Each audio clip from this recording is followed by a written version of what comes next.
They're grabbing things from outside my tent that were my personal belongings. Michael Ackland says he was forcibly moved from his tent in front of Vancouver's St. Paul's Hospital earlier this week. He says he's lived unhoused in this neighborhood for nearly 20 years, and his most recent spot is now blocked off by a fence. Ackland has moved all his things here right across the street. I woke up to 4 bicycle police, 2 sergeants, and 3 city trucks with 2 workers each in them.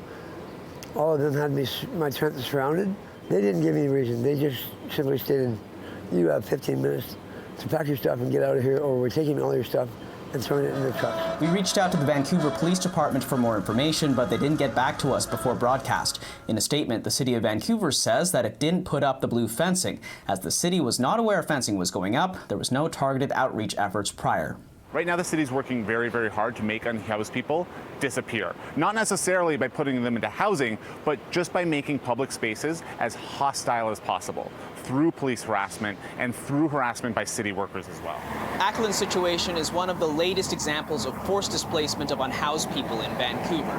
While multiple constitutional challenges around Canada have led to rulings that allow people living in tents to stay, BC's Human Rights Commissioner says there's still a long way to go to protect those in Ackland's situation. Some of the court decisions, some of the legal claims that have occurred have made some progress. For example, people being able to shelter in a park overnight.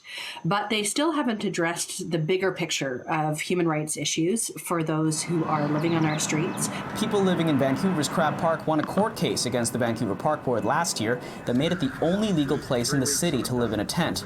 Kasari Govender says neither the Charter of Rights and Freedoms or the Human Rights Code have protections against discrimination because of poverty, leading to forced displacement from public sidewalks.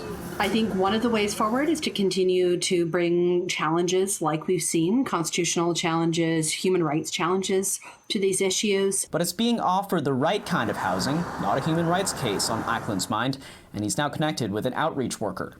He asked me what help he could assist me with, but he didn't tell me what my options were. In Vancouver, Kier Junos, City News.